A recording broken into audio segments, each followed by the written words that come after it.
So, 2023. Not great, am I right? We all have our own reasons, be they personal, political, or just not caring for the weather.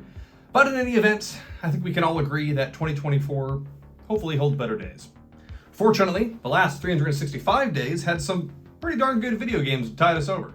I didn't get around most folks' game of the year, Baldur's Gate 3, but here's my quick thoughts on 10 titles that left me especially impressed, be it for visuals, story, and or just sheer fun. So before that year gets too far away from me, here are my top video games of 2023. Since Amnesia: The Dark Descent in 2010, the premise of the indie stealth horror series, plus sci-fi spin-off Soma, has remained consistent. Awaken as a memory-challenged wretch in some bygone era, solve environmental puzzles, and avoid making eye contact with whatever is slithering around the abandoned building you're stuck in as you look for answers and an exit. With The Bunker, though, it's World War I, and developer Frictional Games adds a new twist accordingly. The titular barracks are under attack by more than just soldiers, but your generator only has so much fuel. What could otherwise be just a spooky walking sim then becomes a terrifying cycle of resource management and cost-benefit analysis, every trip deeper into a given tunnel valued in real-world minutes until the lights go out and your nocturnal pursuer gains the upper claw. As ever, there's plenty of cheap deaths and finicky physics, and the conclusion is more eerie than satisfying, but the franchise hasn't felt this fresh and anxiety-inducing in years. For genre fans, you can't go wrong with hunkering down in this bunker. Can a game be both a sequel and effectively DLC for the last one?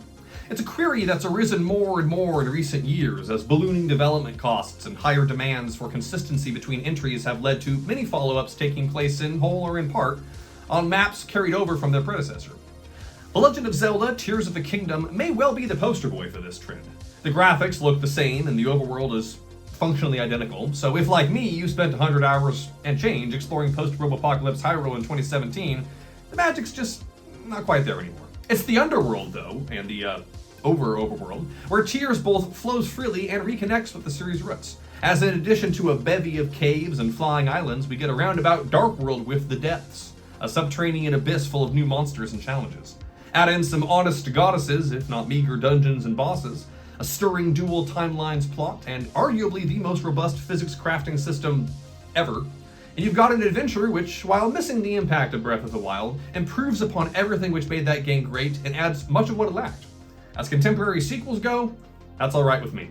Whether Resident Evil 4 is one of the greatest games ever can make for a spirited discussion, but there can be no debate that it's one of the most influential.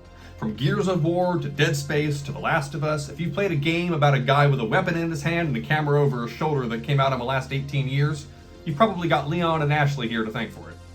Expectations were high then for Capcom to nail a modern reimagining of the action horror classic in keeping with the Resident Evil 2 and 3 remakes, and it's safe to say they delivered. If you're an RE4 diehard, it may all seem a bit too slick yet familiar, but at least for a casual fan such as myself, I didn't play the 05 version in earnest until the PC port mere years ago, this is an update in the best way. Satisfying gunplay, stellar graphics, and a script which retains the original's cheesy thrills while both knowing what to cut, sorry statue fleeing QTE, and where to add breathing room, like a wide linear lake segment.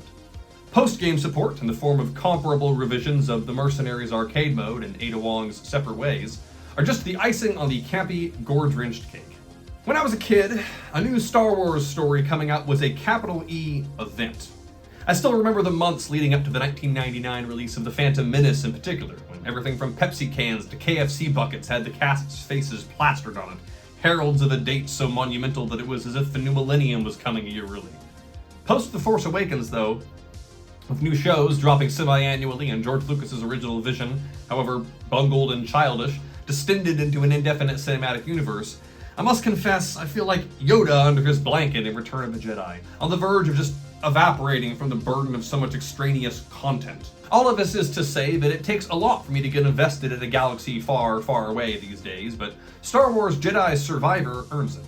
Like 2019's Jedi Fallen Order, from which events directly follow, it's a single-player, story-driven action game which combines the combat loop of a Souls-like, the madcap set pieces of an Uncharted, and the block-pushing of a traditional Zelda. That's a compliment, I swear. With a cast of likable characters who develop themselves and the Star Wars universe in compelling ways, all without sacrificing the series' pulpy charm. Like many sequels, its conclusion feels more like a stepping stone to some grand finale than its own resolution, but hey, For a brand defined by sets of trilogies, I'm sure another memorable adventure with Cal Kestis and company is just a few parsecs away. Among Nintendo's many beloved IPs, Pikmin is perhaps the oddest, if not for its conceit. Diminutive astronaut to enlist peppy plant people to salvage valuables on an ambiguously abandoned Earth, then definitely for its sparseness, with only 2 sequels in as many decades. We don't talk about Hey Pikmin. That changed in 2023 with Pikmin 4, and while this installment is certainly the most accessible yet, it's all relative. Even with a suite of defensive options and the privilege to redo a bum expedition, you'll still have your hands full and palms sweaty managing elemental types, tearing down obstacles, and trying to nab as much loot as possible before sunset. But thanks to new nighttime missions, the day being over no longer means your adventure is, with a cadre of stranded coworkers that make for good company in the hub area, whether by handing out upgrades or allowing you to restyle your custom protagonist. Did I mention there's also a little dog-like alien to ride, as well as all new competitive segments where you can see who can lift the most trinkets in time? If the word Dandori doesn't mean anything to you, play this latest Pikmin and it'll become your mantra soon enough. What is a Final Fantasy game? That's not a rhetorical question. After over 35 years, 7 console generations, and an untold number of androgynous hunks with spiky haircuts, I'm still genuinely curious. To some, it's a turn-based RPG, plain and simple. To others, it's a checklist of endearingly specific elements. Moogles, magic crystals, deicide, a guy named Sid with a vehicle to load out. Whatever its core values, Final Fantasy XVI caused a stir this year, as not only was it the first fantasy to secure an M rating, but the gameplay is the simplest the mainline series has ever seen, even after 15's hold A to attack, hold B to dodge formula. There's a relative handful of meaningful items or equipment upgrades. Most levels are a chain of slim corridors broken up by vacant fields, and on the rare occasion a fight is difficult enough that you die, you're given the chance to resurrect on the spot with more potions. And yet, call me a lowly branded, but I had a blast, because when this game gets going, holy hell does it go. From the cold open when you drop into a battle between 2 kaiju plummeting to earth like Gandalf and the Balrog on steroids, the design directive is clear. Make a boss fight as exciting as possible, and then make the next one even more exciting. This is not an RPG. It's a cinematic spectacle fighter, and while I can understand why sticklers might bristle at that arguable dumbing down, it's a blessing under my roof. There are brawls in Final Fantasy XVI that make God of War look reserved, including at least one which even rivals the OTT spectacle of Asura's Wrath. Routine encounters are exciting as well, as juggling melee combos, ranged shots, a canine companion, and nearly a dozen magic attacks means there's literally never a dull moment in the heat of battle. The music is invigorating, the characters are compelling, and while certain scandalous asides and Warring Kingdoms drama are transparent nods to Game of Thrones, it suits a world famous or infamous for complicated, continent-spanning mythology. I didn't expect a major developer to revive the glory days of early 2010s character action games, but I'm so grateful that Square Enix pulled out a Phoenix down and made it happen. Tears of the Kingdom wasn't the only game this year which followed up an acclaimed open-world console exclusive with a sequel set in more or less the same location. To be sure, Spider-Man 2 takes place in a New York that'll be mighty familiar to anyone who played Spider-Man or the Miles Morales expansion which accompanied its intervening remaster. But while I still feel like the Tom Hollandizing of Peter Parker's face in between entries was uncalled for, it can't be understated just how fun this game is, both to gawk at and to play. The Big Apple has never shone so brightly in the medium, and thanks to the subtly enhanced power of the PS5, you can swing, launch, and outright fly across not only Manhattan, but now also Western Queens and Brooklyn, without a loading screen to be found, including the fastest fast travel system I've ever experienced. Combat remains delightfully chaotic yet coherent. There's oodles of collectibles, including some seriously sick suits, and being able to swap between 2 web slingers at virtually any time is a great feature. While the story is admittedly less focused than Spider-Man 2018, it balances our hero's great powers and responsibilities well. Miles must weigh an opportunity to confront Mr. Negative against the safety of his community, while Pete's elation at a recovered Harry Osborn inviting him on board a scientific foundation is tempered when a certain symbiote takes a liking to their bodies. Per usual, a threequel is all but explicitly set up, but I can't wait to see what these Spider-Men do next. Among the major video game developers, Nintendo gets a lot of flack, and not without reason. Whether it's antiquated hardware, letting celebrated franchises stagnate for inscrutable reasons, or the Disney-like dissonance of wielding both a family-friendly image and a ruthless legal department, there's plenty to dislike about the Big N. But at the end of the day, there's arguably no other company that, at least in their first-party efforts, answers one simple question with polish and verve. What would make people smile? To that end, Super Mario Bros. Wonder delivers a cavalcade of clever, colorful, and rambunctious platforming challenges that can be enjoyed solo or with friends. After years of the new Super Mario Bros. Sub-series coasting off nostalgia, to the point that the adjective in its title stopped even being accurate, The name change is both an implicit statement of intent and a merry warning, for with every level comes a strange new enemy or hazard to navigate, crescendoing with the acquisition of a trippy wonder seed, which throws time and space itself into unpredictable tumult.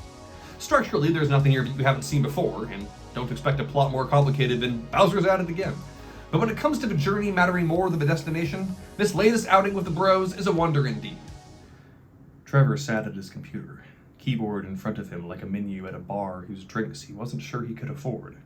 It was more comfortable than typing on his phone, let alone a typewriter, and yet the words wouldn't come.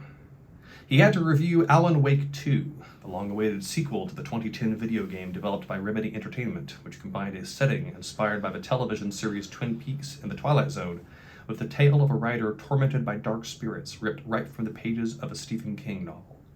But where to start?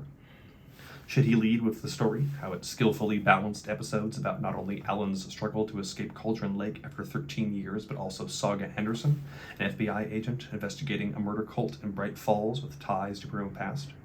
Would it be ideal to focus on the gameplay, which, while often cumbersome and simplistic, looked better than ever, every building convincingly cluttered and dark forest ripe with fear lurking behind each tree? Or were the personal touches the most important? The enthusiasm with which Remedy included so many signatures that resonated with Trevor as well. Rock show musical numbers, live-action interludes, Finnish cultural pride, the mere fact that it starred a horror writer and took place in rural Washington State and New York City, both places he had lived. No, surely it was right to at least open with a tribute to the recently deceased James McCaffrey, whose weathered voice brought so much presence to not only Agent Alex Casey, but also Max Payne, upon whom the new character bearing director Sam Lake's face was clearly based. Trevor sighed, rubbed his eyes, and stood up to go make some lunch. He may as well have been staring into a bottomless pit, a black void stretching into infinity. As uneven as it could sometimes be, when it came to writing about Alan Wake 2, the amount of praise he had to give it wasn't a lake.